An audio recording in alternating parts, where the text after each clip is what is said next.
Today is Wednesday, March 30th, 2016, and we're here at the Lowell Area Historical Museum with Gladys Mae Fletcher. This is artist Barbara and Jeff Ostrander. We're here with the museum to talk to Gladys about her life. So if you would like to go ahead, Gladys, and tell us your story. Okay, it's a privilege to be here today and to share with you some of the things that I remember as I grew up in the village of Sigwin, which is across the river from Lowell. And that originally was supposed to have been the city of Lowell. I suppose you folks know that. And that was an Indian village years before I was born. But I still heard a lot of Indian stories. But I was born in the village of Sigwin in my grandmother's living room. And she lived the second house from what is now Alden Nash. It was then Sigwin and Grand River Drive. They were the second house. And I was born August 23rd, 1932, about 1 o'clock in the afternoon. And my dad tells the story that everybody knew that I was being born. My mother was rather vocal because I was born breech with one leg up along my side. And back then, they didn't do any episiotomy or anything like that. They just let you be born, and if you tore, you tore, and I guess I really messed up my mother. Were you the first child? I was the first child born. So I'm surprised she had any more, but I ended up with 3 siblings. And my next sibling was Ron. He was born a couple of years later. And then when I was 8 years old, my brother Roger was born. And when I was 16, my sister was born. And that was Roger and Janet. My parents were Bethia and Emerson Stevens. That was Bethia McIntyre. And my grandparents' names were Iva Mae and Clarence McIntyre. And I was named after Gladys Doyle, who was my mother's high school teacher. And she was also my high school teacher. I had Gladys Doyle also. And Mae was M-A-E after both of my grandmothers. My grandma Mac, Iva, was Iva Mae, and Clarence McIntyre's mother's name was Iva Mae. So I had 2 Iva Mae grandmothers. That was kind of unusual. My parents, when they were married, lived on Dansville, which is the first road east of Alden Nash, which was Sigwin. And my mother was an only child, and so she was homesick. She wanted to be closer to her mother. She was only about a quarter of a mile, but that was too far. So when she became pregnant and I was about due to be born, they moved into the house next door to my grandparents. There was quite a field between them, and they used to plant alfalfa in that field. But they rented from Sherrill Hudson. He was a bachelor, had this old house. It was a 2-story house, but for part of the rent, they let him live in the back room of the house, and he ate 1 meal a day with us. And that was always quite something to have him eat with us, because he always talked. And I remember one incident that I'll never forget. Mother had him come for dinner one night, and she had some biscuits, and so she thought she'd serve strawberry jam. And she put it in a little sauce dish. And it was sitting between her place and Cheryl's. And he thought it was his dessert. And he ate the whole thing. And he said, my mother's name was Bethia, and he called her Bethich. He said, "Gow, Bethich, this is rich dessert." And I went to say something, and Mother just gave me that stare. Don't you say anything, you know, just let it go. So we always had to laugh about that. Cheryl's house was, of course, we had a few mice running around. And he always made his own Johnny cake. And he'd set it on the old sideboard that you used to have. They called them like the old Mother Hubbard cupboards. And he would set his Johnny cake there. And one day my brother went out there and the mouse was eating the Johnny cake. I tell you, we never ate anything that came from Cheryl's side of the house. My grandparents lived in this house that I was born in for 60 years. My grandfather died when he was quite young. He was only in his late 50s. But Grandma lived to be 90, and she was in that house the whole time.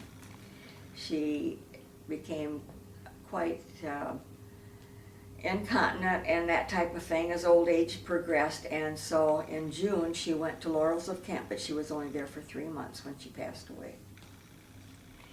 Of course, all of our homes had outside toilets. No one had an inside privy until my grandfather built on a room to his house in back of the bedroom, and it entered into the dining room. So, I mean, it was kind of weird. But anyway, I thought that was so classy that my grandparents had a bathroom. My folks didn't even have one.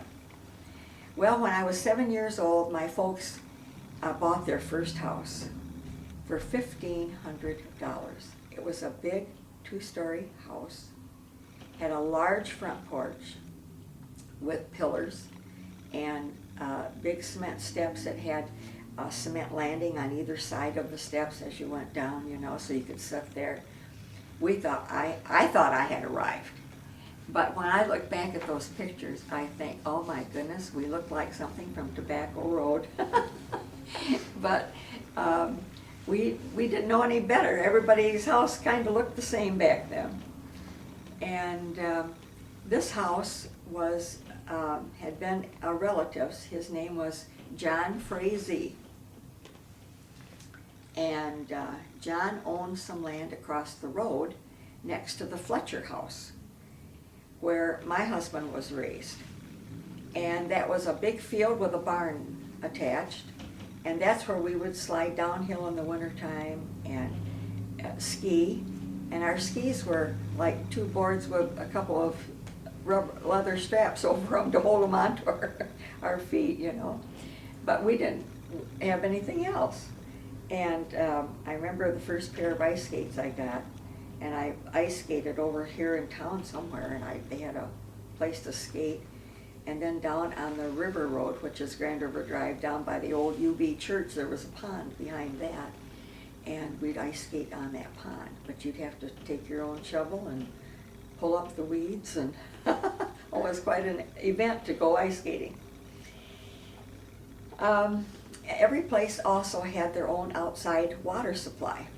We had our own pumps. My grandfather had his in the back room, which we called the woodshed. And that's where everyone did my mom and grandma would do their laundry together. And they had a 3-burner oil stove with a big oval copper tub on it.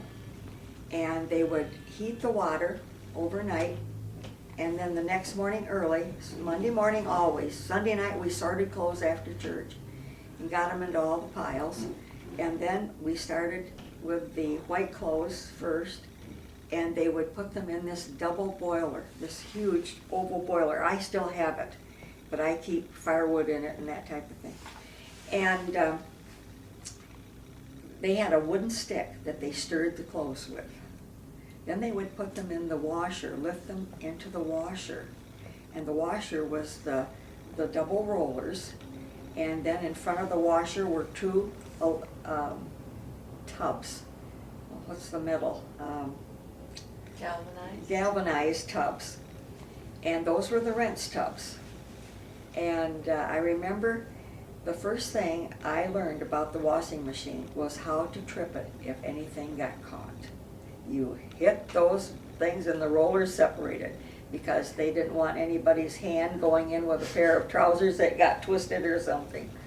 And so that was a interesting thing for me to think about. Oh, I knew how to trip those rollers. Well, beside my grandparents' house to the west, was an artesian well.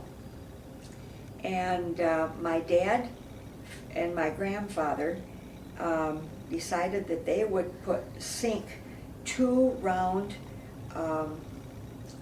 clay tiles, and they were big tiles, about yay big, and they stacked them on top of each other, and that sand was white, and it just boiled, and the water just filled those up, and they made a little, I think they called them a bunghole on the side, where the water would drain out so it didn't run over the whole thing. And then that ran into the creek that went under Grand River Drive and over into the river. Well, they laid 2 planks from the road to this water supply, and all of the railroad men, when they would stop to fill up the steam engines with water, they'd walk down. They knew where the well was, and we had a stick in the ground with a hook on it and a community dipper. Everybody drank out of the same dipper. And tramps, didn't matter who, everybody that walked by saw the dipper in the water and always got a drink. And it was always cold. Beautiful Always fresh cold. water, yeah. Just, there's no water like it. You can't buy it, you know, it's just wonderful water. Then the creek, you couldn't see because it was covered with watercress. Watercress was everywhere. And of course now we eat it.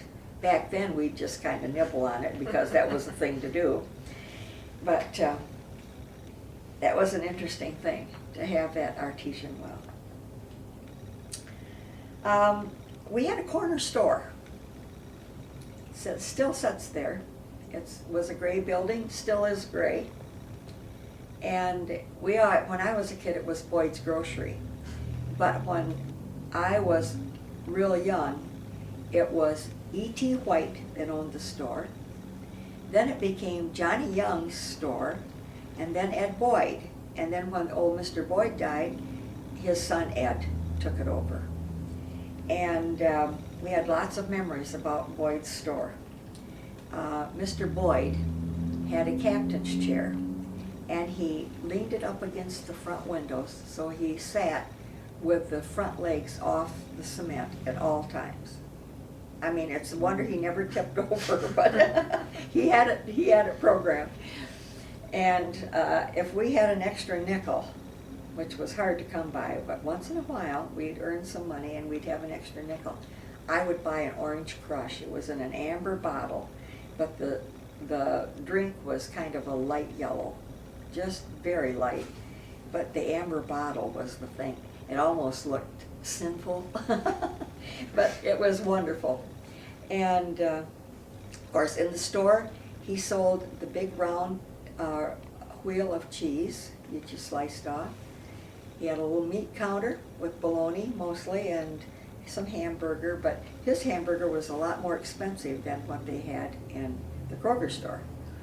So Mom would be careful on what she bought there. But he had a candy counter and a cigar counter.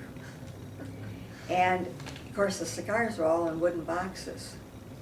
So the big deal was when you got an empty box, they knew the cigars were getting low, we'd ask Mr. Boyd if we could have the cigar box because that was like a treasure trove. And I remember how he used to package candy.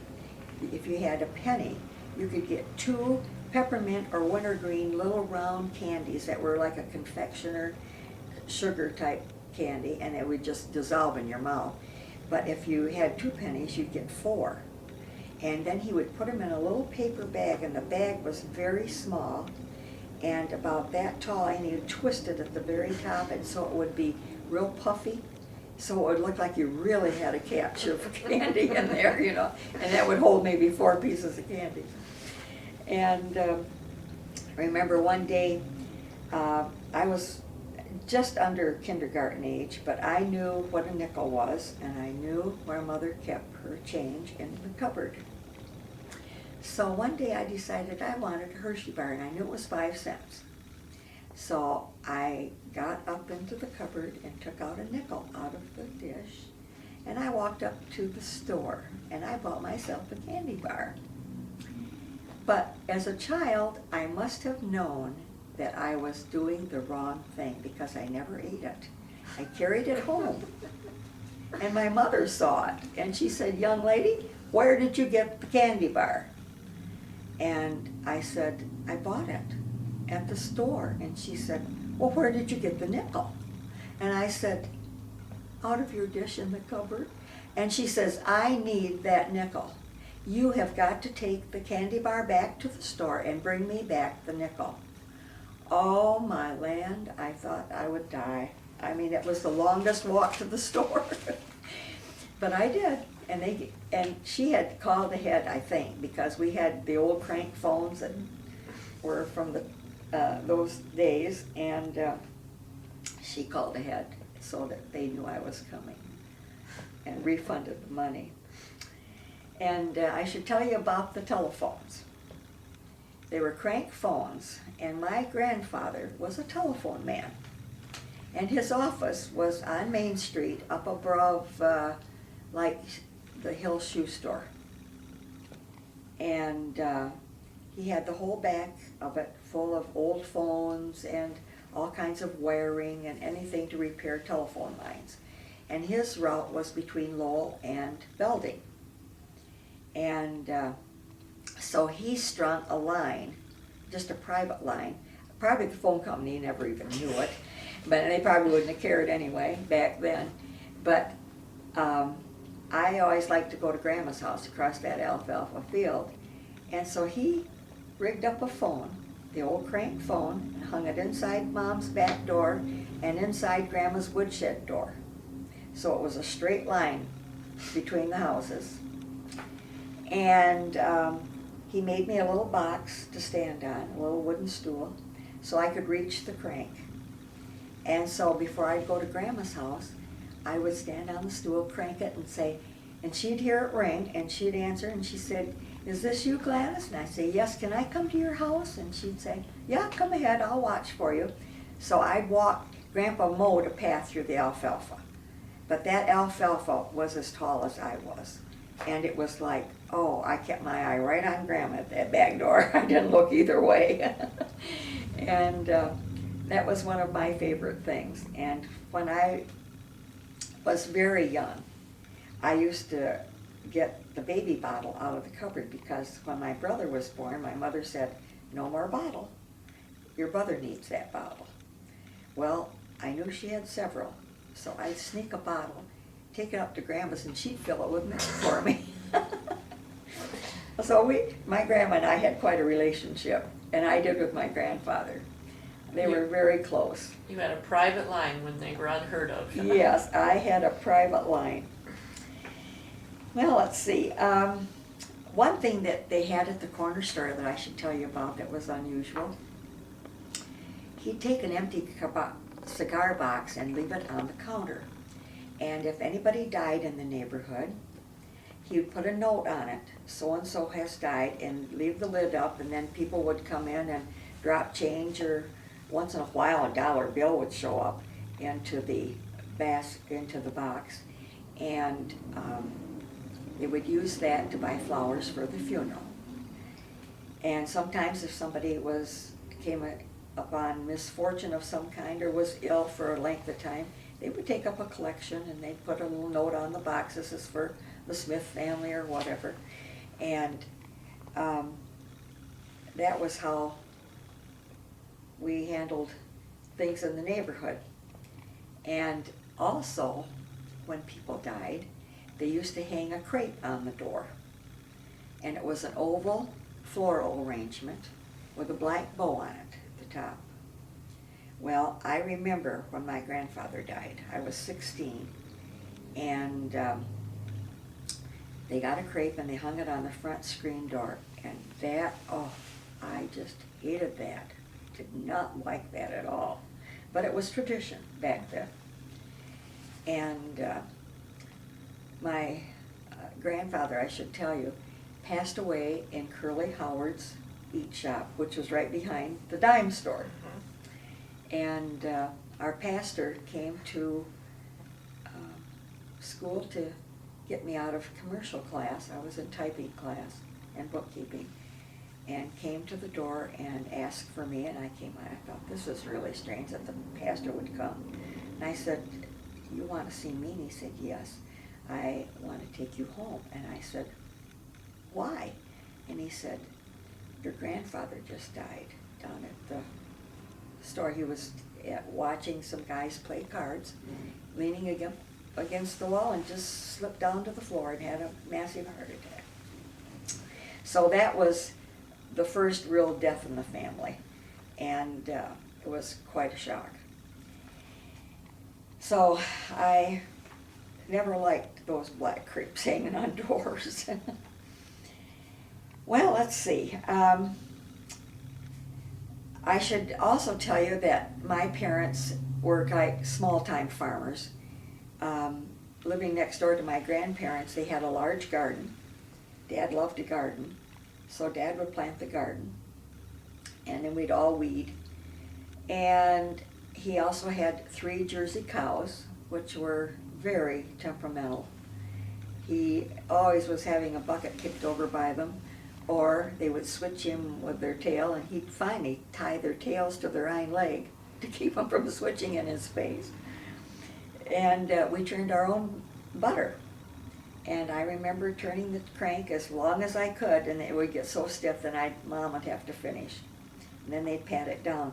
Well, then oleo came into being, and that had a little orange packet that just sprinkled on the white block and mixed it in, and looked like yellow butter, but we always called it poor man's butter. And we always had the real thing. We also had an ice box. Not everybody was privileged to have an ice box. I mean, my great-grandparents kept theirs to keep milk cool. They put a little box in the creek, and the milk stayed in the stream of water and kept the milk fresh. And then for preserving meat, they would have a large crock with rendered lard in it and keep slices of ham in there. And I can see her yet with a big fork pulling that out and then scraping the lard off and then putting it in the iron skillet on the cook stove. But my mom had a kerosene stove. She didn't have a cook stove. The cook stove was in Cheryl Hudson's part, in his room. But we had a wooden ice box, and you'd get about a block of ice would last about a week in the summertime, last longer in the winter. And my dad, in the wintertime, would go down to Billinger's, which was down across from where the Lowell Township Park is now. Behind their house, there was a pond, and he would go down and cut ice with Mr. Billinger. And I guess we must have had a lot colder winters than we have now, because the good Lord must have known we needed that ice, because that ice was thick, and it would be in big bricks, and they would be 25 pounds. And they would lift them with ice tongs, and they would have them on a wagon they would bring down, and if you needed ice, you put a little green sign in the window, and he'd pull up into your driveway and bring in that brick of ice and put it in your refrigerator for you. Out of the Grand River? No, it was out of a pond. A pond. A pond behind Billinger's house, which was across on the south side of Grand River Drive, across from the park. And as kids, we'd always go out and say, can we have a chip of ice? Because when they put the tongs in that ice, it would chip it. And then we get to have some of that ice. Okay, there were a lot of interesting neighbors in our community. And I think I remember just about every one, because we had to walk by their houses every day going to and from school. And I did that for 5 years, from kindergarten through 4th grade. And so we got to know each other, and we had some eccentric ones that lived in that community. On the corner, next to my grandparents, were the Clyde and Sadie Mullins. And they had Zella. Zella and Clyde lived on the corner, and Zella was my grandfather's sister. Across the street, across Sigwin on the corner, was Clyde Mullen's brother. So everybody was kind of like in the same neighborhood. Your kids lived there, and the parents were there, and aunts and uncles. So it was kind of an ingrown community. And then going up the hill, behind the Mullins house, the Clyde Mullins house, there was a little narrow house still there, and Shorty Sinclair lived there. And Shorty was a jolly little old guy, and I don't think if he was married, I don't know what happened, because he was always there in that house by himself, and he always sat on the front stoop. And as we'd come home from school, he'd always wave to us, and maybe once in a while give us a cookie or something. And one day I remember my grandpa asking, "Well, Shorty, how are you feeling?" He says, "Well, pretty good, Clarence." He said, "My heart's not too good, but as long as I get a whump out of it once in a while, I'm good," he said. Get a whump out of it. And next to them, up the hill, was we called him Jupe Hawk, and I don't know why he was called Jupe. I don't even know his first name. But Minnie was his wife, sweet lady. But Jupe was kind of ornery. We didn't like Jupe very well. We stayed out of his way, but Minnie was nice. They had 2 dogs, King and Queen, and those dogs were ornery. And they never kept them tied up. So every blessed day that I walked to school, those dogs would come out and bark at us. And I walked to school with Dwayne Kaufman. And the Kaufmans lived, I should back up, after Shorty Sinclair and the Hawks, then was Frank Stevens' garage. And he sold gas and repaired cars, and he was also the constable in town. And I got my driver's license from him. And then was the Speakers lived there, but also the Frees, Dan Free, and I don't remember, Dan and Dorothy were the 2 kids, but I don't remember the parents' names. And then there was the Speakers, and then beyond them was a Winnie Speaker, and she had a fellow that lived with her, and his name was Harry Philo.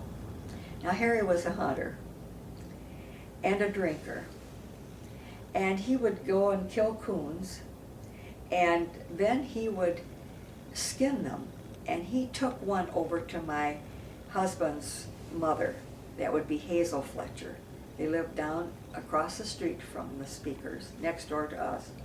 And when Hazel saw what was wrapped up in the newspaper, he said, times were hard, and so meat was hard to come by, so you eat squirrel and rabbit. Well, coon was just over the hill. Hazel said, "Well, thank you, Harry. That was very nice of you to think of us." And when Harry left, she said, "Lynn, take this out in the back and bury it." And that was what happened to that coon. But Harry Philo lived next door in this little house where my folks lived.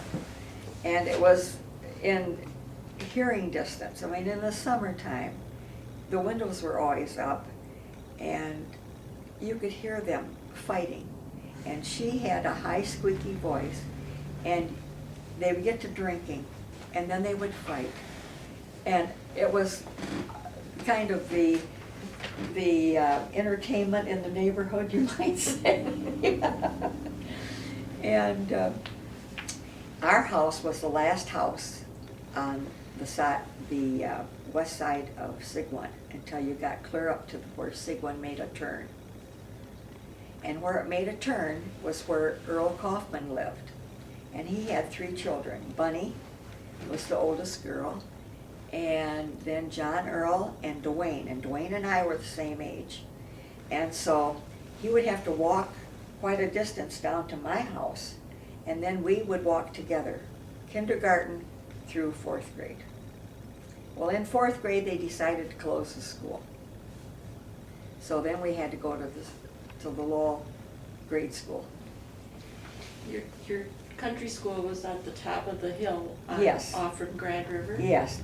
So going up east, well, I wanted to tell you about another lady that lived on Sigwin. And she lived across from where the two dogs were, at the Hawks. Her name was Miss DeCom, we called her. And I think her last name was DeCommerce, but we called her Miss DeCom. Very eccentric lady. She had been in a dancing girl, like with the Ziegfeld Follies, only it wasn't Ziegfeld in Grand Rapids, but she had the fancy dresses, the velvets and the satins, and the jewelry and the makeup, and she played the piano and she sang. So for entertainment, when on the way home from school, we'd stop by Miss DeCom's and say, "Would you play the piano for us, you know?" Oh, and she loved it. She'd play and sing for us kids. And then, of course, we'd laugh because she looked like, nobody wore makeup. It was kind of expensive, I assume, but everybody looked like plain Janes. And here was Miss DeCom with all the makeup, the rouge, the bright red lipstick, and the fancy pieces in her hair, and oh my goodness. Well, she needed a new toilet built. So she asked my dad if he'd build the toilet. And he said, sure, because you're always looking for odd jobs to do. And she had some money, evidently. So Dad built the toilet. Well, it came time to build the toilet seats. And she said, "Now, Emerson," she said, "I want to try those before you leave." So she'd go out and try the toilet seats, and she'd say, "You know, you need to take a little bit more off the back and maybe a little more off the sides." And so Dad kept whittling the toilet seats until they fit. This was the outhouse, of That course. was at the outhouse, yes, yeah. So we had lots of little stories and interesting people in the neighborhood. My husband's family lived in a large house when he was little, and it was on the east side of Sigwin, kitty corner from where my folks moved. So I moved across from his family when I was 7 years old. So we kind of grew up together. And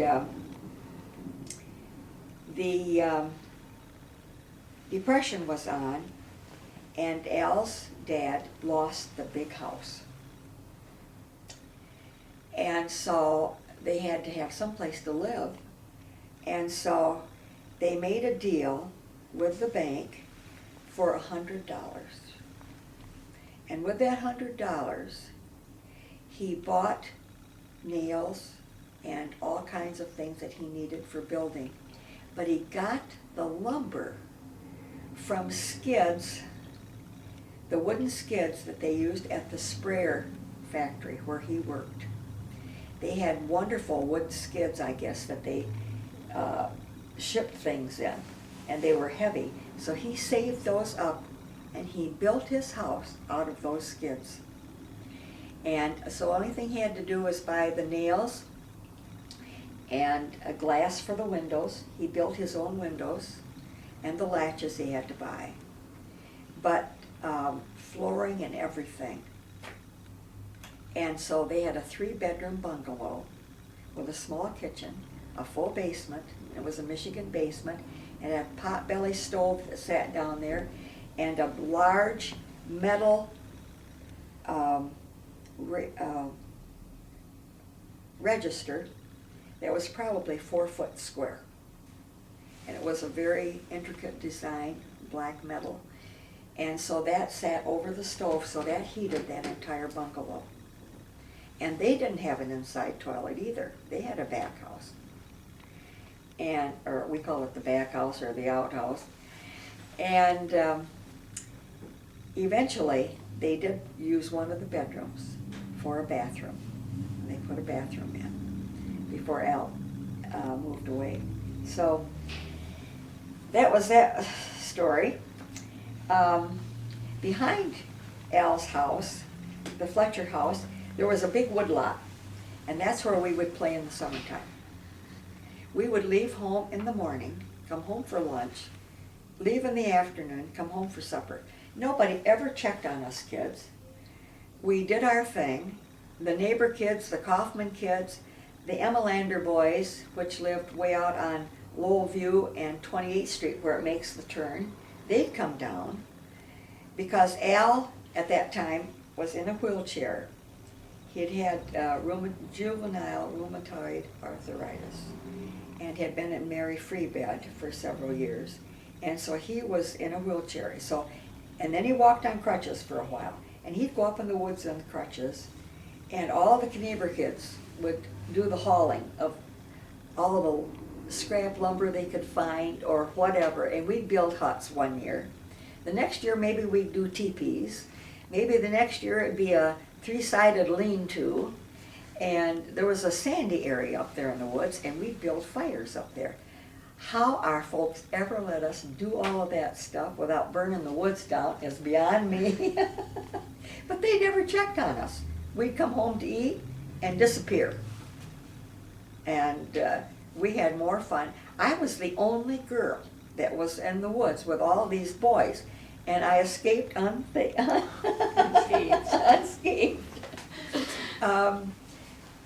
We had the Kaufman boys.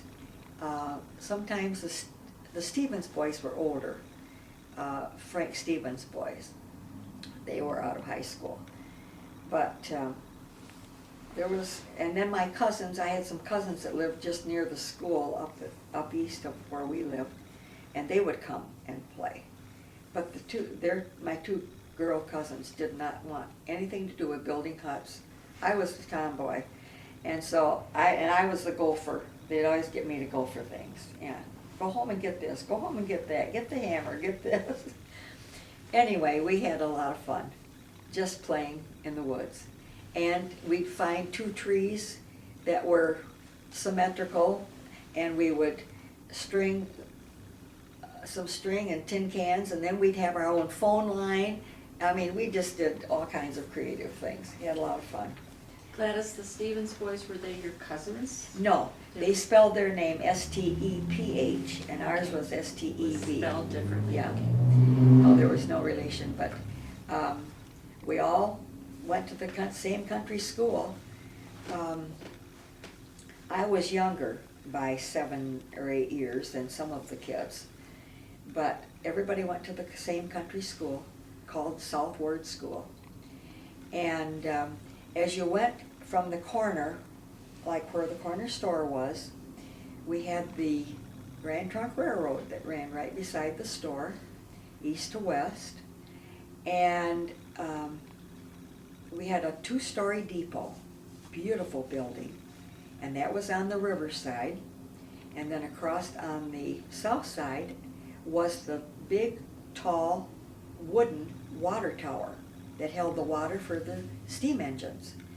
And they had a big chute that would come down from that tower, and I could see them yet. They had some kind of a hook device, and they would catch that, pull it down into the back of where the engineers were and by where the coal was. They'd fill that with water, and then they would swing that thing back. And then beside that, there was a place where they could run cattle, like a cattle run, and they could load cattle into cars from that place. And that was always a fun thing to run in and run the fences and swing the gates, and a place to play. And then they had a storage building that Mr. Runciman kept some beans in that were going to be shipped, and granary. So after school some nights we'd get in there if we'd see a door open, and it was darker than pitch in there. There was no lights, and so if you shut the doors it was like night. And we'd run and play hide and seek amongst those bags. Luckily I don't recall any bag ever getting torn open, but we'd jump around on those bags of beans and grain. And then on the opposite side of the Grand River Drive, going east, was the hotel. And Lowell was quite a stop between Detroit and Grand Rapids and Ionia. And so a lot of people got off in Lowell, and they would spend the night at the hotel, which is right across the street from the depot. And years later, the Young family bought that. Charlie Young's and Allie, and they had 4 kids. I think there was, let's see, Dick and Betty and Ginny, they were twins. Dick and Betty were twins, and that was a rarity. We had 2 sets of twins in the neighborhood, and they had, let's see, there was Hugh and Betty and Virginia and Dick. And Allie and my grandmother were good friends, and they always baked bread together. And so it was, you could smell the bread baking. And so that was always a fun stop. And Charlie could be ornery sometimes, and he had a gravel pit. He didn't do much. It seemed like he never worked, but they always had income from something. He'd sell gravel. He had a gravel pit behind his house, and we had a little creek that ran at the edge of the gravel pit behind Misty Combs' house. So to avoid the 2 dogs across the street from Misty Combs, Dwayne and I sometimes would duck down that little hill and go across that creek. They had a couple of planks laid there. So we'd run across the creek, come up and hit the gravel pit. And if we were late for school, we would go not on the road, but we'd cut across the pastures and through the tall grass and eventually end up at school. But it was kind of a scary trip through tall grass and weeds and crossing barbed wire, and oh my goodness. But after the hotel, we came to the McCalls, had a little home there, and then the Birds, which was Harry Briggs and Dorothy Briggs' house, and they had kids my age. And behind them, up on a hill, was the Crouch family. Then we had the Dawson, Lloyd Dawson was my grandmother's brother, and he had 4 kids. And we all played together, all went to the same school together. And then Danville went to the side of the Dawson house. Then with Mrs. Ridgway, she was a widowed lady, and she'd always sit on the porch and watch us kids come and go to school. And right beside Mrs. Ridgway's house was our path up to the school. But it wasn't a mowed path. It was a dirt path that we beat down by walking up the hill. And in the wintertime, there was nothing to do but climb through the snow. And I could still hear that bell ringing, and you'd be halfway up the hill. And it was panic time, you know. You think, oh, I'm going to be late for school, and you don't want to be late. And then you had to take your snow pants off and hang them in the entryway. And the entryway to the school was unique. As I think about it now, they had a place to hang your coats, and they were just wooden pegs coming out of the wall. And after you hung your coat, you had to have your boots right underneath, so everything was orderly. And there was a table that had a drinking fountain on it, and the fountain was like it was a glass jug with a tin cup that sat beside it, and it was an accordion cup. It would go down, and then you'd pull it up, and you could fill it with water underneath a little spigot on this glass jar.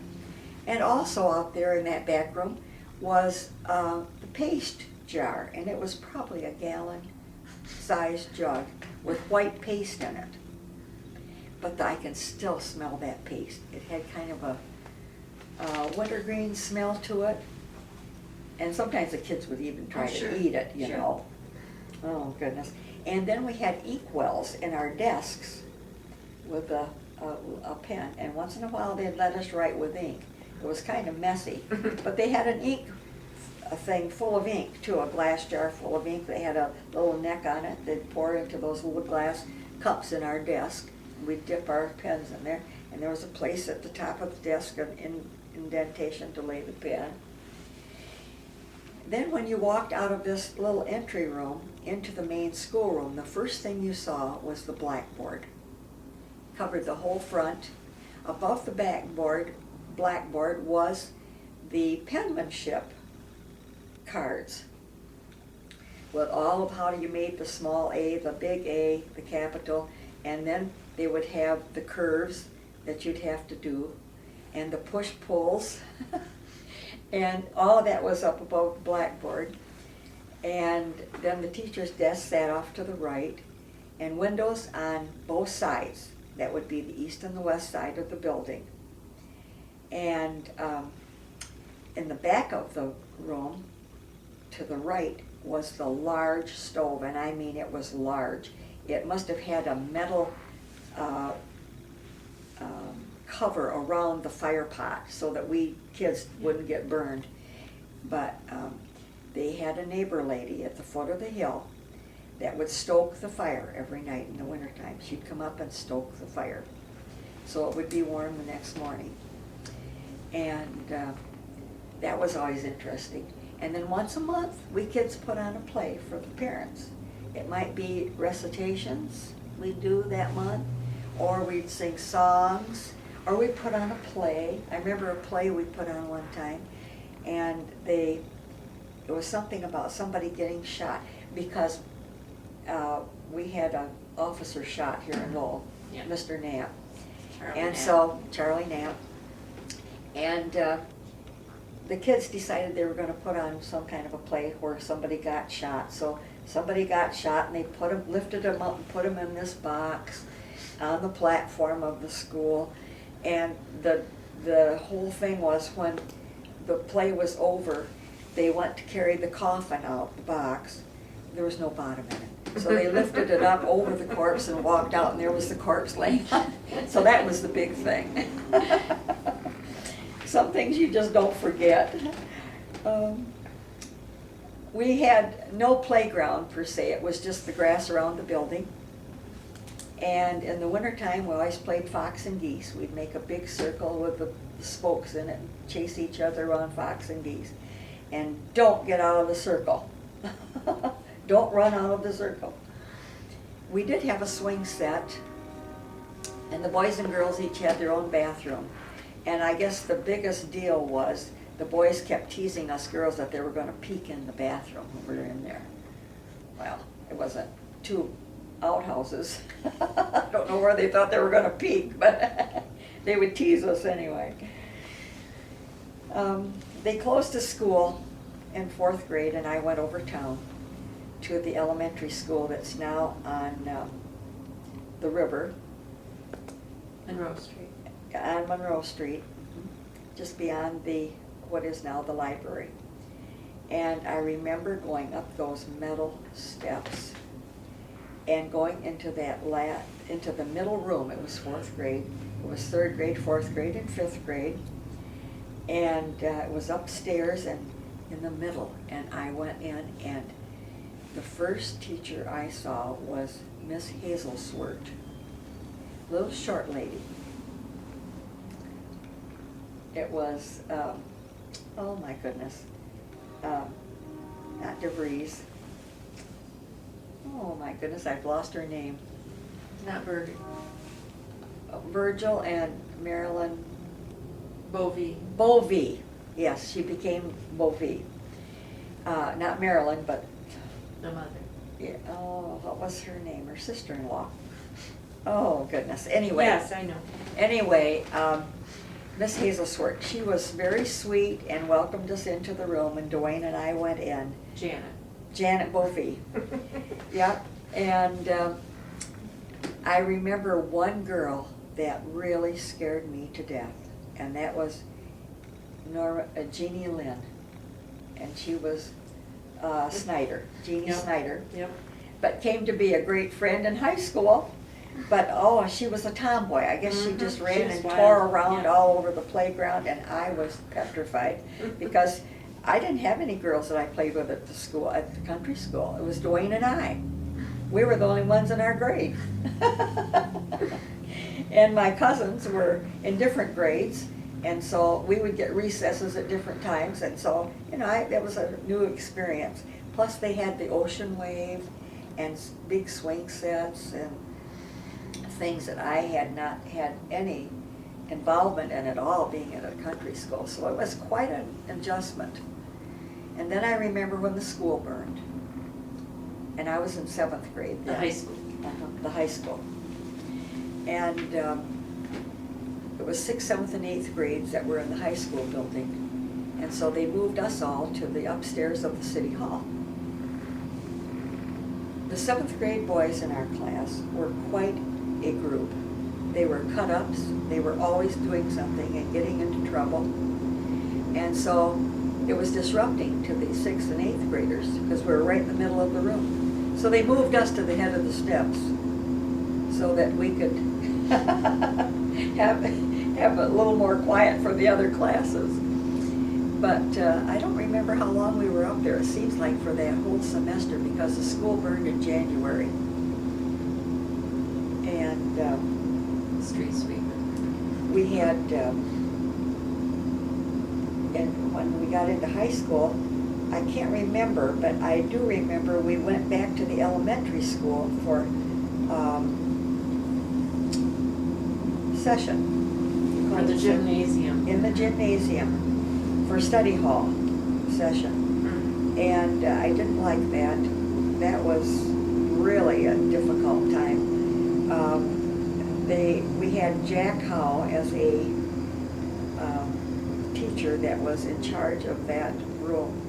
And he was from the Marines. And he was a coach. Oh, and he didn't allow us to even hardly breathe. And I had 2 cousins that sat behind me at the table that I was assigned to. And if you even turned around and talked or tapped anybody and he saw it, boy, you were up in front. Well, my cousin thought he'd get at me, so he tapped me on the shoulder. So I went around to see who tapped me on the shoulder, and it was my cousin. And Jack saw me, and he said, "Stevens, up front." Well, his name was Stevens, too. So I turned around, and then he pointed to me, and he said, "Gladys Stevens, up front." I said, "I didn't do anything." And I had to go up there and stand for that rest of that hour. So humiliating. The only time I ever got reprimanded in school. And it wasn't my fault. Okay, back to the community. We had, not too many people lived on the railroad side of Grand River Drive between Lowell View and across from the school. But the Pages lived there, and Mr. Page was the fellow that was in charge of Malta Tower. Now there were train tracks that crossed. The Pere Marquette ran ran north and south over Grand River Drive, and the Grand Trunk Railroad ran east and west. So where they crossed, they had a tower, and it was called the Malta Tower. And Mr. Page took charge of switching the tracks so that the one train would go and the other one would have to stop and so forth. And I remember being able to climb up in there and see all those big switches. What a fascinating thing to see how he would switch those tracks and have control of those big trains. And had to be on time, Oh, right? yes. And everything was on time. Mhm. I mean, they ran a pretty tight ship when it came to trains.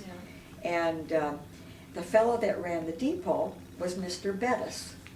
And he lived just beyond the school. And they had a Y, which was called like a Y of tracks. The train track wide off from the main track, and that was like a side track. And then that would connect with the Pere Marquette track. And they would store cars there. Well, Mr. Bettis lived on the far side of the track, the Y, and there was a creek beside his house to the east, and it was called Cough Creek, but we call it Mr. Bettis's Creek because it ran right through his side yard. And that's where we'd go and play in the summertime too. We'd go up there and wade in the creek. And Mr. Bettis always called me Miss Gladys. I was always Miss Gladys because he would walk home for lunch. Sometimes if I walked home for lunch, I'd meet him. And then I would pick flowers, sometimes dandelions or whatever you could find along the road because I liked him and he liked me. So I'd take him flowers across the tracks into the depot and give him this little bouquet of flowers. I don't know what he did with them, whether he put them in a vase or not, but I delivered them anyway. And he was quite a guy. I really liked Mr. Bettis. And he always was very careful to let us play in the creek, you know, just be careful. And I remember getting stung by bees. There were bees in the ground one summer. And Mom had told me, don't go down there with your cousins and play in the creek today. You can go to their house, but don't go to the creek. Well, Betty and Dora and Esther and I decided to go to the creek because nobody would know. Well, we got stung by bees. I had about 17, I think, bites, and they were the big yellow and black bumblebees. And I had slacks on and I rolled them up, but they got underneath my slacks because back then we had baggy pants. They got underneath my slacks, and my cousin Betty said, well, I heard that if you put mud on bee stings, it will make them stop hurting because they were swelling up. I thought, oh, and I gotta go home and tell Mom I was at the creek. Oh my goodness, I'm gonna get killed. Well, we did. We took our pants off and stood in our underwear and smeared mud all over us. We kept digging mud out, and then we had to get back in the creek and rinse off before we could go home. But oh, that was, I learned my lesson. You better follow what Mother tells you because you might get in trouble.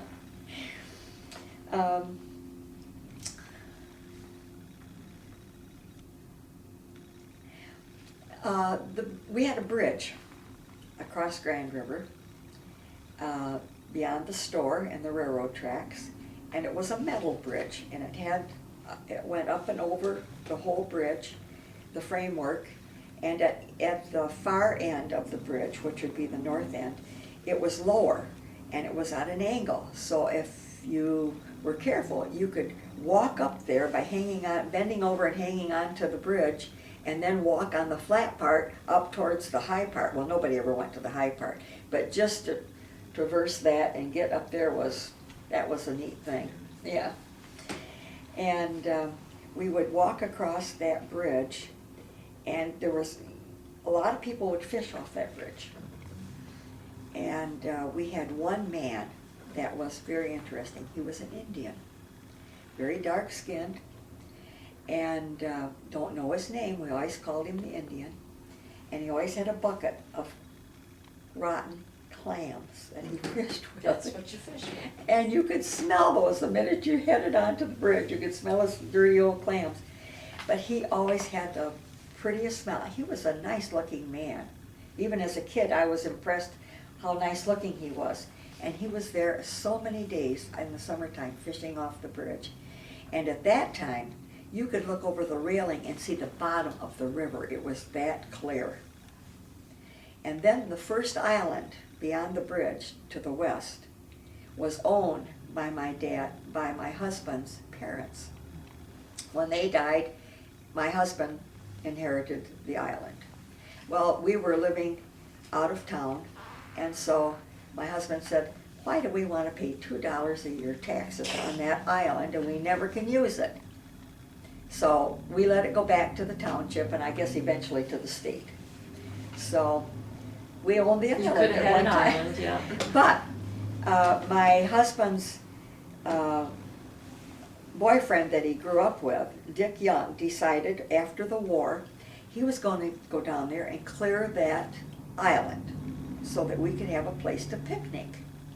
Because all of us had boats, and we'd go to the island, to the tip of the island, and it was all sandy, and you could swim, you could pick up clams.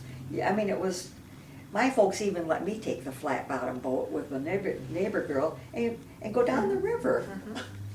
Yeah. I wouldn't let my kids do that, but they'd let us do that. And then we'd have to roll back up the river, which was quite a feat, and anchor the boat again when we got done. But we'd go down there and pick up clams, and then the big deal was to open it and see if we could find a pearl. Mm-hmm. Well, I never found one, but my mother did when she was a girl, and I still have the pearl that she found. I put it in a necklace.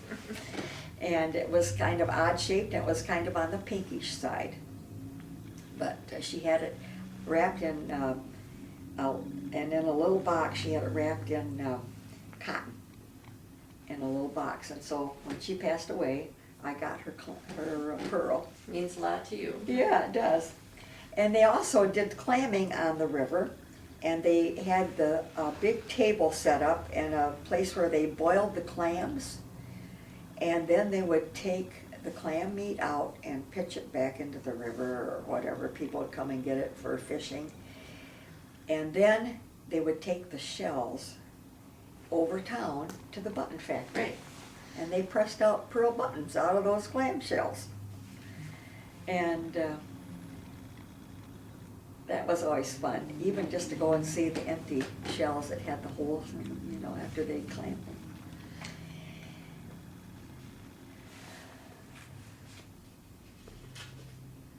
So you went to Lowell to school then? Yeah, went And to. you walked to school, of course. I walked to school to the South Ward because we had no cars, and that was winter and summer. There was no transportation. My dad had to drive to Grand Rapids Right. to work, and Dwayne's folks didn't even have a car. His dad was the manager of the Kroger store, and he walked to town Yeah. every day and managed the store. They had no car. So, But you didn't have to walk to Lowell to school. no, I took the bus. Okay. And had one close call that I had riding a bus. The bus picked us up at the corner store and then went east. And it always stopped at the railroad track, which was the Pure Marquette track that crossed the Grand River Drive. And that was an active track and with steam engines. We stopped one morning, and Mr. Conant, I think his name was Ted, I'm not sure, but Mr. Conant, but he was about 74 years old at the time, driving the school bus. He opened the door and shut it, and coming from Lowell was the train. And just as he started across the track, the train passed Malta Tower. And I was standing in the aisle. I was about one of the last ones to get picked up before going into school.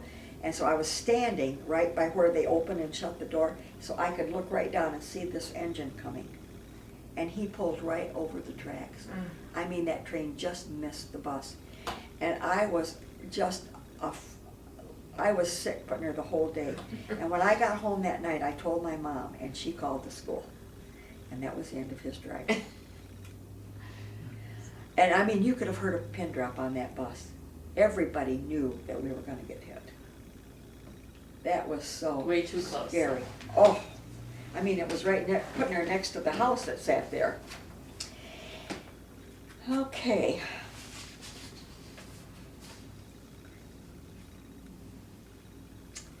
Told you about a lot of these people. So where did you get your groceries? We shopped over town on Saturday night. That was a big deal. Everybody had a social hour on Saturday night. You got your groceries for the week, and you ended up at Chris's for ice cream, or a phosphate, or a Coke, or a paddle pop. A square paddle pop on a stick, dipped in chocolate. That was 5 cents. That was a big deal. But you could get a quart of Aristocrat ice cream. And the carton was wider at the top and narrower at the bottom. It looked like you were getting a lot, but it was a quart of ice cream. And once about a month, my dad would buy the quart and take it home, and we'd have enough for the 5 of us. But it would empty the carton. And we'd always put Hershey syrup on it. Always had a Hershey syrup bar or jar. It was interesting on Saturday night because everybody came to town, and everybody parked their car at an angle parking, and then eventually it went to parallel parking. That was a bummer, because you had to learn to parallel park. You couldn't just pull in head first, you know. Well, there was Fitzgerald's Tavern on Main Street, and it was down near Wetman's clothing store, and that was where a lot of people drank Saturday night, played cards. There was always usually a fight before the evening was over. Is this one of the stores that burnt on the bridge? Fitzgerald's? Yes, because Wetman's was the one, yes, Yeah. it burned.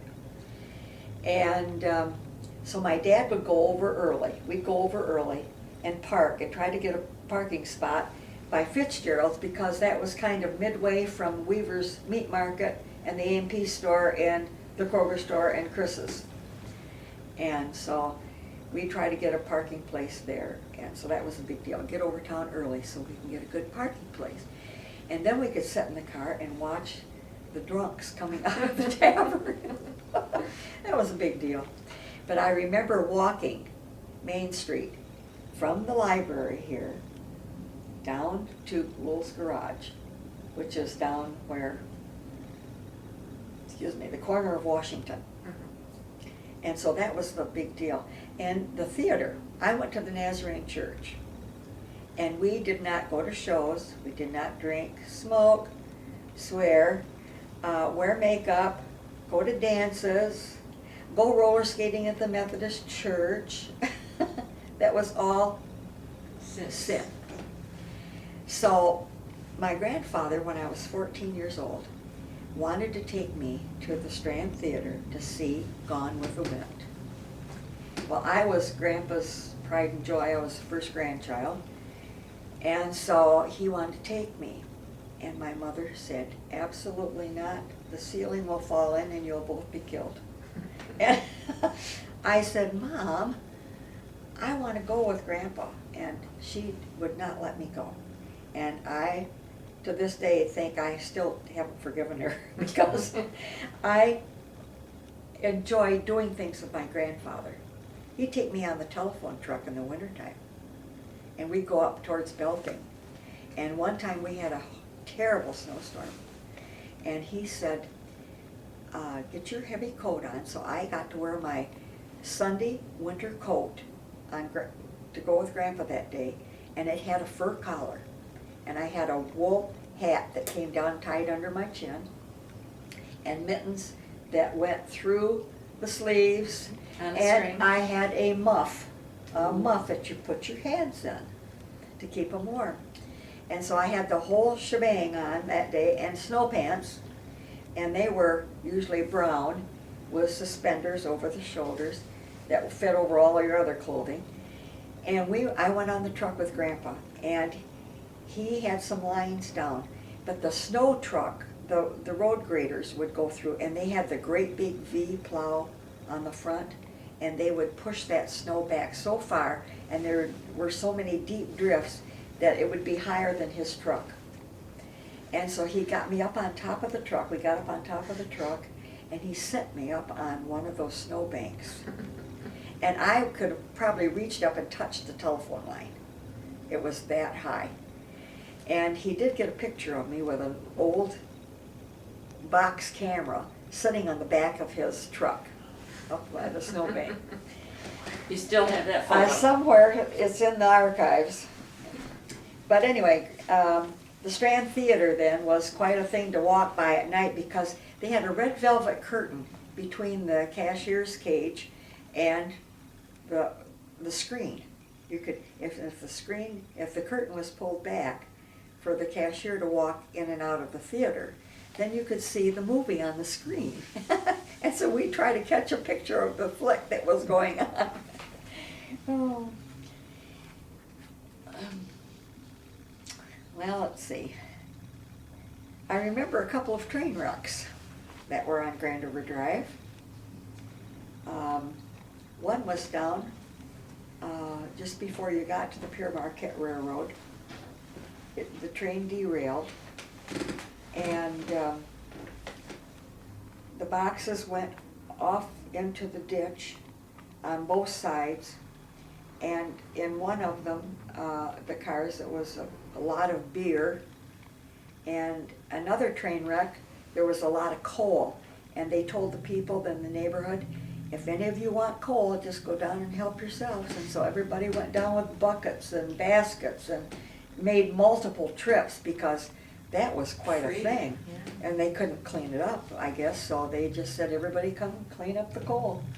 And that was a Good deal, windfall. yeah, That it was a is. windfall. How about the beer? And the beer, oh yeah, you could come, anybody could get the beer, because the cans would be dented, you know, and some of them broken open, but some of them were intact, and so a lot of people had a lot of fun with beer. And then I remember, I told you about the Y, the sidetrack. Well, and this was not too far, this wasn't too far away. I mean, this was probably, in time, I was married at the time. Don't remember where I was living, but we were home. And the boxcars, the brakes failed. And I think 3 or 4 boxcars started down the Y, made the turn onto the main Grand Trunk, and went as far as the depot. And I don't know if somebody threw the switch or what, but anyway, the cars all piled up there. And they were really going at pretty good clip by the time they got down there. A runaway train. Yeah. Then we had the flyer. 5:30 every night, the flyer would come by. And you could hear it coming. It would start whistling at the upper crossing. And then it would come flying down. And beside Boyd's store on the riverside, via the north side of the tracks, there was a large pole with an arm out, and they hung the mailbag on there.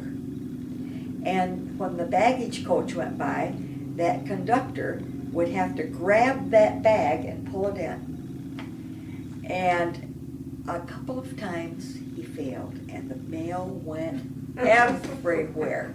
So guess what? We got to go over and pick up mail and take it over to the depot. And that was quite a deal, you know.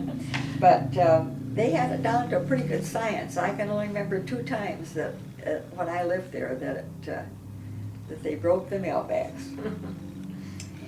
But the flyer was also a killer.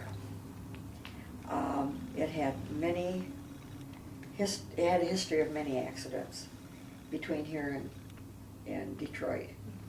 And we had one happen at the upper crossing. And I was that is where? in 11, upper crossing would be up by where you go across the tracks on Grand River Drive, where it curves to go over the upper bridge. The upper bridge. Upper bridge. Okay. There were no semaphores, no flashing lights. It was just a crossing. And my girlfriend, Margie McCall, her mother and brother were in a pickup truck. They had been at Boyd's Grocery and picked up their groceries, and they were headed home. And they lived on Grand River Drive, just that paralleled the river by the upper bridge. So they had to go across the tracks and then turn and go up to their home. The train hit their truck and killed the mother and her brother. And we knew something had happened because they put the brakes on, and Dad said, "There's been an accident." Otherwise they wouldn't have Yeah, stopped. and he said, "Something has happened." So we all get in the car and head for the railroad. Well, we could see the train stop before our crossing by Boyd's store. It stopped before there. And so we went to the upper crossing, and the truck, they had a semaphore there that told the trains whether to slow down or go or stop. That semaphore, the truck was wrapped around that just a piece of metal. There was no window, no doors, nothing. It was just metal wrapped around that semaphore. And through a fence on the north side of the tracks, there was a gouge in the fence. Part of the truck went through there with her brother. He was in the field. The mother got caught on the cowcatcher of the train, and it dragged her body the whole length of oh my gosh, it was a terrible, terrible. I thought, never again am I going to see a train wreck. that was terrible, because you saw all kinds of things. I won't even mention them. So the train was a big part of your childhood. Oh yes, and my dad always wanted to be an engineer. his family were all engineers and railroad people. And so he wanted to be an engineer. He wanted to take the test and found out he was colorblind. That took care of that. So we lived, when I was until 7 years old, we lived down across from the tracks on Grand River Drive in Cheryl Hudson's house. My dad would pick me up out of a sound sleep sometimes and go out and count railroad cars as they were going by, if I were napping or something. Otherwise, he knew how many cars went by on every train. He counted the cars, and he always watched for hot boxes. And that, do you know what a hot box is? When the packing in the wheels of the cars catch fire, they will flame. And if you don't get those cars off on a side track, the wheels will drop off and then you'll have an accident, you know, a train wreck. And so he was always calling ahead and telling them, hey, you got a hot box on car number 15. I mean, he knew. It was really strange how he loved to count everything. Anyway, he would take us out there and we stand on a stump sometimes, and he knew the signals for trains. And so he'd get his flashlight out and he'd signal the trains, and then he'd go toot toot, you know, they'd toot and whistle at him. Well, after I even left home and got married, my dad built a house on Grand River Drive next door to my grandparents. That used to be part of that alfalfa field. And he still was into trains. He never got trains out of his system. He got to know the engineers. They were now doing the diesels. And so once in a while they'd stop and he'd go over and talk to the engineers and got to know them by name. And then Mom would bake apple pies, and if there was an apple pie to be had, Dad would signal them and they'd stop and pick up the apple pie and then go on. Now if the railroad knew they were doing that, probably they might get into trouble, but that was fun. And then if Dad didn't have his flashlight and he heard him and he was in the living room, he could see, he'd flash the porch light on and off. And they knew where he lived, they knew all about my dad.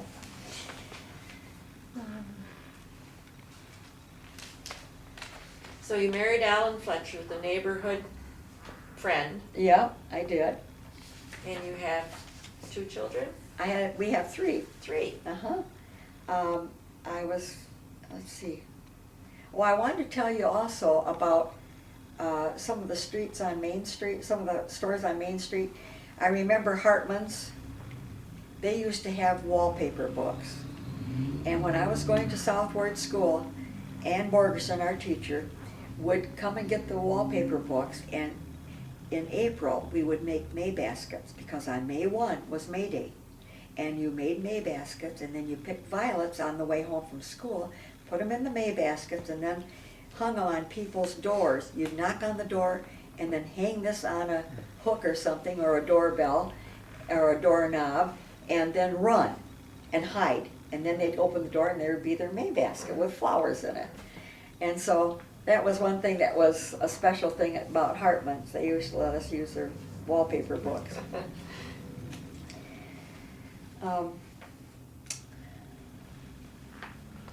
And Leonard's Photography, they were on the river.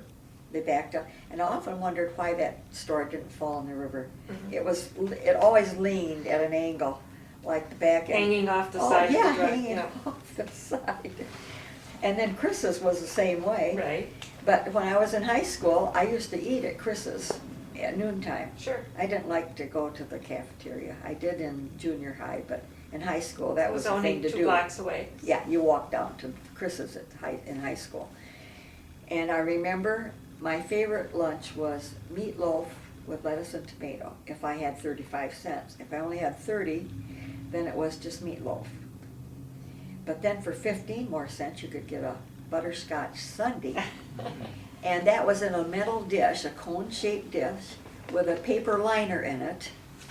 And if I really was rich, I could spend 5 cents more and get marshmallow on top of the butterscotch. So my lunch would be under 50 cents. And that was always fun. But you always had to kind of hurry back to school. I mean, everybody seemed to be up to Chris's for lunch.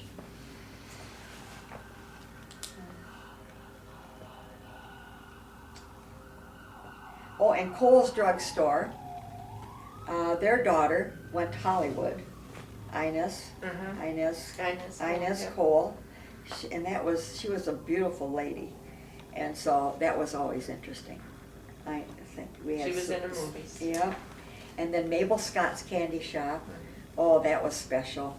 Mabel always sat on a stool right in front of the little window, and her candies would all be lined up there, and you could tell her, and she just reached down and put them in a bag for you.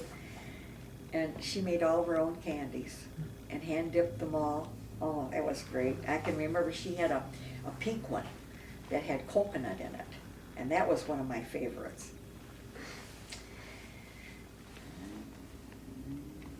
And Weaver's Meat Market, that was on the corner, and my folks got a lot of their meat there. And the A&P store they shopped at. And Dr. Hill's office was upstairs above what now is Gary's Meat Market. And also Dr. White, the dentist, was up there. And now let's see. Oh, I should tell you an interesting little sidelight about the neighborhood. Where that artesian well was beside my grandpa's house, when my dad built his home on the land back of that, he changed that to a fish pond, ornamental fish pond. I remember that. Yeah, and he poured the cement, and it was an oval. And he let the water run into there, and then it overflowed and went down into the creek and under the road. And so then he filled all that creek bed in where the watercress was. That was all filled in, and it was lawn between the fish pond. And he caught fish and kept it in there, and it was spring fed, so the fish were great, you know. Well, it was their 25th wedding anniversary, and I had made 7 aprons for the ladies that were going to serve at Mom and Dad's open house at their house. And at the time I had, Cheryl, our firstborn, was probably close to 4 years old. And my sister, who was 16 years younger than I, was 8 years old. And then I had a baby who was walking. He was 22 months old, Mark. And the girls wanted to take Mark out and put him in the doll buggy and wheel him around the yard. And I said, okay. While I'm showing Grandma the aprons, go ahead and play with him. So they took him outside. And I'm unwrapping these aprons and showing them to Mom because each one was different color. And all of a sudden something said to me, go check Mark. And I said, Mom, I gotta go find Mark. And I tore out the back door, and I said to the girls, where's Mark? We don't know. And I thought the pond, and Dad had a large elm tree that stood in the front yard between the house and the pond. And the pond always was like glass. The pond was going like this. And I thought, oh no, something's in the pond, and it's probably Mark. And I ran down the hill, and sure enough, I saw a little nose sticking out of the water in the middle of the pond. And I knew it had this bottom, so I laid down and I reached over and I grabbed his shoulder and I pulled him out. His eyes were glassy, not moving, foaming at the mouth and the nose. And I didn't know what to do. I grabbed him in my arms, and there was a bank that goes up to the road. And I laid him head down and feet up, and I started pushing on him because that was artificial respiration back then. Yeah. We didn't know CPR. And I'd seen that done on television. So I laid him, and the water just poured out of him. And I thought, oh my goodness, but is he alive? So I did that 3 or 4 times, and the water just kept coming out of him. In the meantime, they called for the fire department. They didn't have rescue back then. They just called for the fire department. And Frank Baker was the fire chief. And I knew Frank and he knew me. And so they got the call at the doctor's office that there'd been a drowning. They thought it was my brother fishing off the bridge because he fished off the bridge a lot. And he had a little handicap that he was dealing with. Yeah. And so they thought he had fallen in the river. So the doctor thinks, well, I'll go the opposite way than the fire department. So he came the upper bridgeway. The fire department came our bridge and came, and Frank said, give him to me. He said, we need to wrap him in a blanket. And I said, okay. And so I went to hand Mark to Frank, and Mark said, Mama. I just thought that was, I just broke down and cried. Well, then he said, we've got to take him to the doctor. He gets him over to Dr. Hill's. And he said, and Dr. Hill's over at the pond. They said, no, you got to go back. Well, my sister-in-law was working, Al's sister, Barb Davis, was working for Dr. Hill as his nurse, secretary, whatever. And so we carried him up the steps to Dr. Hill's office. And Dr. Hill finally came and he checked him all over, and he said, well, he'll probably pee all day and night, but he said his lungs sound okay, but watch him for a temperature, and if his temperature goes up, get him right to the hospital.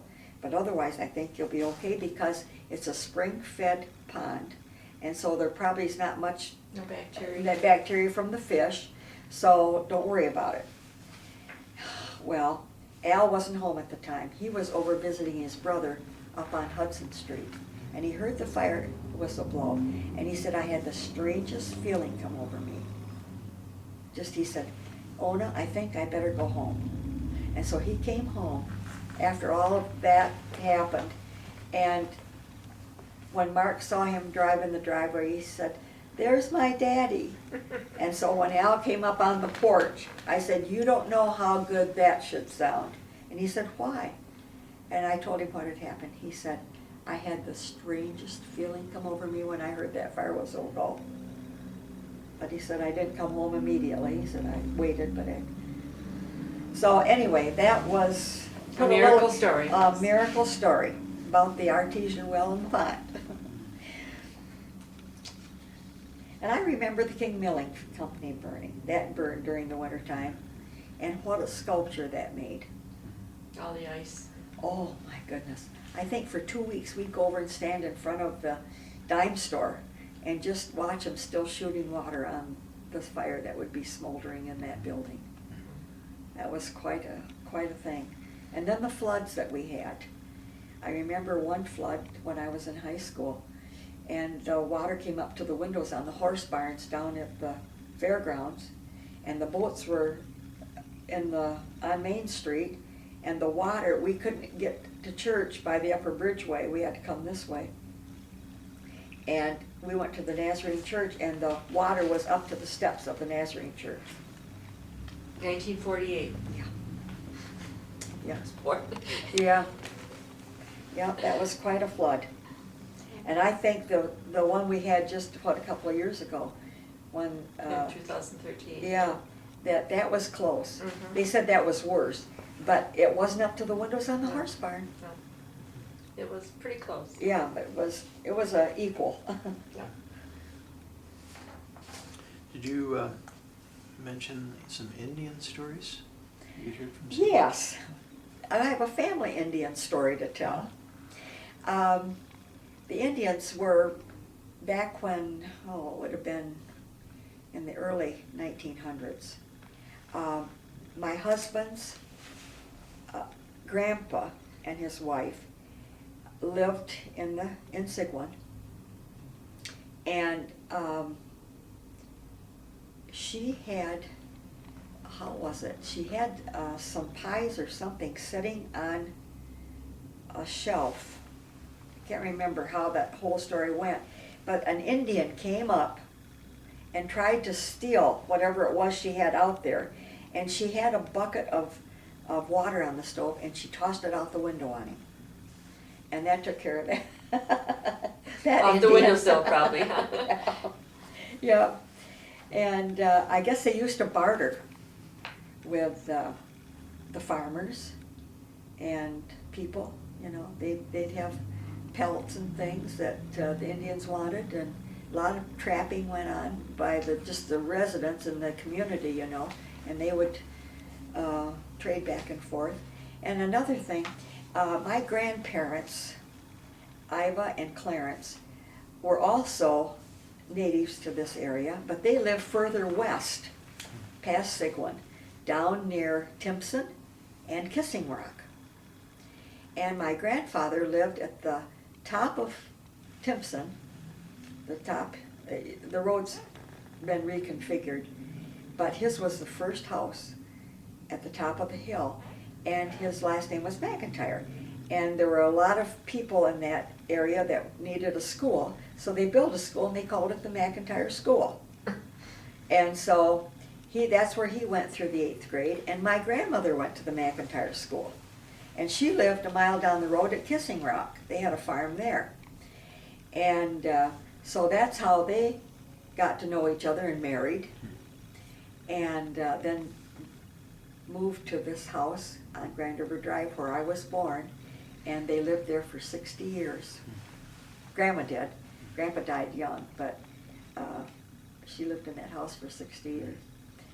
But the McIntyre School was unique too, because they always put on a play once a month. And we would go to that school. My folks would, it was a potluck supper. And we would always take potluck and go down there, and all the neighbors, even if they didn't have kids in school, that was a gathering place once a month to see the play the kids put on. Sometimes they do just like we did, put on a play or sing songs. And John Baker, that would have been Red Baker's dad, lived on Kissing Rock. And he was my grandmother's brother-in-law. And he sang to us kids at the McIntyre School. Every month we wanted him to sing the Froggy song, because the Froggy went to school, and it was a story about the frog going to school and how he would croak, croak, croak, and so we always bugged him to sing that one song, special thing. And my grandmother was the oldest of 7 children, and her brother, Myron, pastored the UB church that was just before you get to Kissing Rock on the riverside. And her other brother, Lloyd, had been a minister, but he lived, his name was Lloyd Dawson, and he lived up near the school at the corner of Danville and Grand River Drive. Her sister lived on Kissing Rock and later lived in Shorty Sinclair's house. So, and then her other siblings were farmers and lived elsewhere. So it was kind of all kept in the one community. Mm-hmm. Yeah. You were a Interesting. Sigwin person, that's for sure. Yeah. And Grandpa Dawson had a team of horses and an old buckboard, and Grandma raised chickens, and they had cattle, and so they smoked their own meat. They had a smokehouse, and they used corn cobs in there, and they do ham and bacon. And then Grandma would save up the eggs and make butter, and Grandpa would take it on the buckboard into Grand Rapids, a day into Grand Rapids, going through the woods to Ada. And then when you get to Grand Rapids, he would go and barter for flour and sugar. And they would take the eggs and the butter, and he'd bring home the flour and sugar, but he'd have to stay overnight at the livery stable where the horses were kept in the buggy.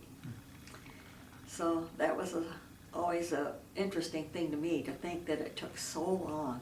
Well, it was probably downtown Grand Rapids. It Oh, wasn't yes. a suburb. Yes, it was. You know where it was? There were no suburbs. The livery stable was, I think, right across the street from where the Civic Theater is now, by Division.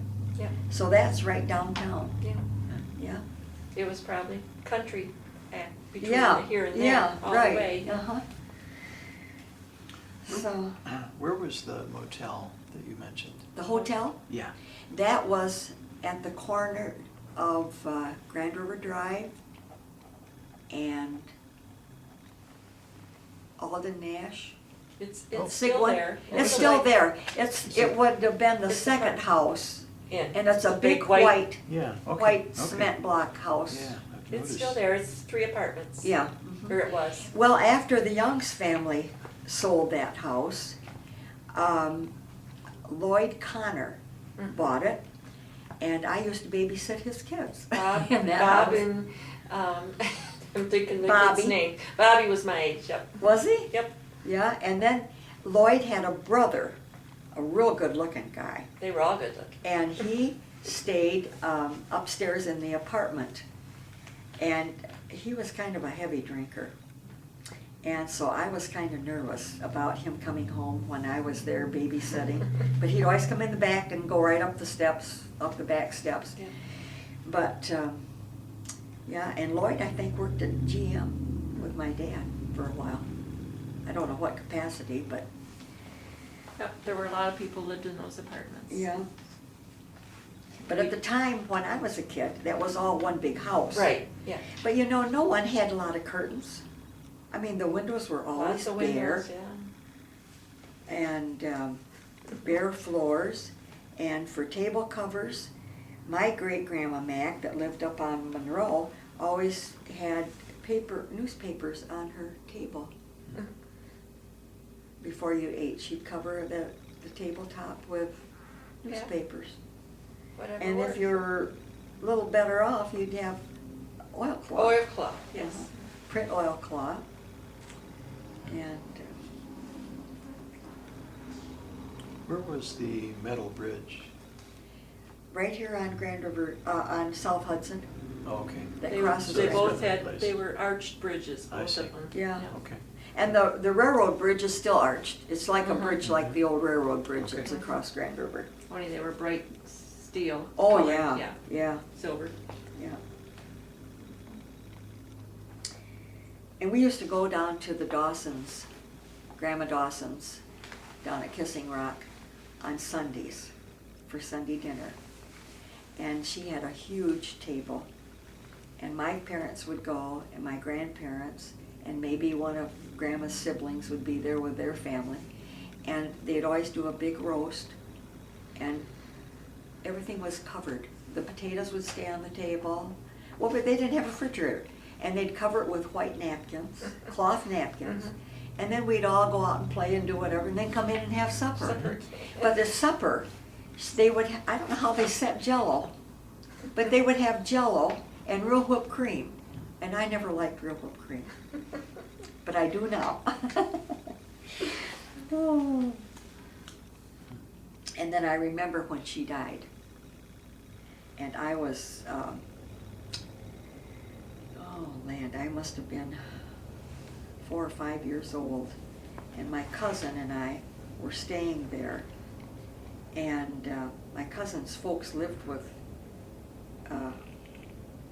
the grandma. And I remember her body in a casket in a bedroom with soft light on each end. And I can't remember, they didn't have electricity, so it must have been gas lights of some sort. And it was spooky. And there was a braided rug that they laid in front of the casket. So us kids were told to stay upstairs. Well, when we thought everybody had left the bedroom, we snuck down to take a peek to see what, and that was the first dead person I'd ever seen, and I was scared to death. They always had them right in the spooky. house, didn't they? Oh, yeah. Mhm. And my grandfather laid in state in the same corner of the living room that I was born in that same house.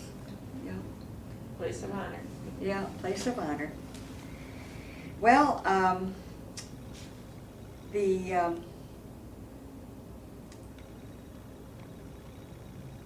only thing I haven't told you about is my grandmother, I guess, and how she used to help with thrashing. The Monks has had a farm west of Snow Avenue. I think, no, was it west of Snow Avenue? Yes. No, it was No, before Snow between. Avenue. Yeah, where Canaan, In the last oral history we did was Marion Monk's. was it? Yes. Yes, And that did you? would have been her Yes. father's farm, yes. Yeah, and it would have been her family's farm, and Right. my grandmother was 16 at the time, and they always had threshers come in, and they'd be about a week doing all the threshing. Mhm. And she only lived 2 miles from the Right. monks. Right. From Kissing Rock. And so she would go and spend the whole week. She said, I Cooking. said, why didn't you go home at night? And she said, it was too far to walk. She said, time we got everything done and the dishes done and the cooking started for the next day, she said, I didn't have time to walk, so I have to spend the whole week down there. Uh-huh. And so that's what she did. But Grandma was a good cook because she also cooked for the E.T. Whites and the Johnny Youngs. Yeah. She was kind of like the matriarch of Sigwan, Yeah. even though she was my grandmother. She knew how to run things. She, yeah. if there was a death in the family, she organized it. She used to write columns for the Ledger. Mhm. You know, Oh, when yes, they used to yes. do And the who went Virgin. where, Oh, when, yeah, who yeah. went where and who ate with who. Yeah, and- yeah. Yeah. So Grandma was So kind she was that person in Sigmund. Yes, and if somebody was sick, she'd go and help out or take food to them. So Grandma was I kind of. remember that column. Iva McIntyre, yeah, the Sigwan column. Yeah. So Grandma played an important part in my life, and so did my grandfather. And It's great that you had those people. yes, Yeah. and you know, and I'm blessed too because I have lived here now 40 years in the house that my husband and I built on Grand River Drive. So we're only a mile from our roots. Right. And our kids knew this territory. They'd come and spend time with my parents Mhm. and hunt and fish. And so when they got married and out of high school in Plymouth, Michigan, they wanted to come back to Grand Rapids area. And so my son came back here and was in law enforcement for 35 years with Kent County Sheriff's Department. That's Mark Fletcher. And Doug came back and lived in Walker for a while, and then we sold him some land and he built next door to us off Grand River Drive. And he said, you know, I said, do you ever miss Plymouth? And he said, no. It He was said, never home. You can hear the birds sing here. You don't have to listen to all that traffic we had in Plymouth.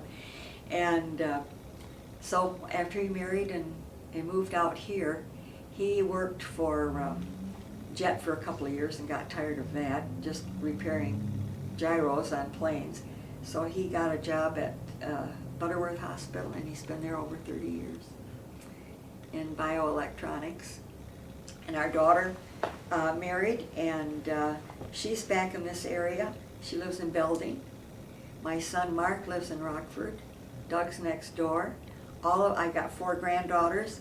All but one live within 30 minutes of me, and I have 8 great-grandchildren. What a wonderful So life, Gladys. I've had a wonderful life, yeah, a wonderful life.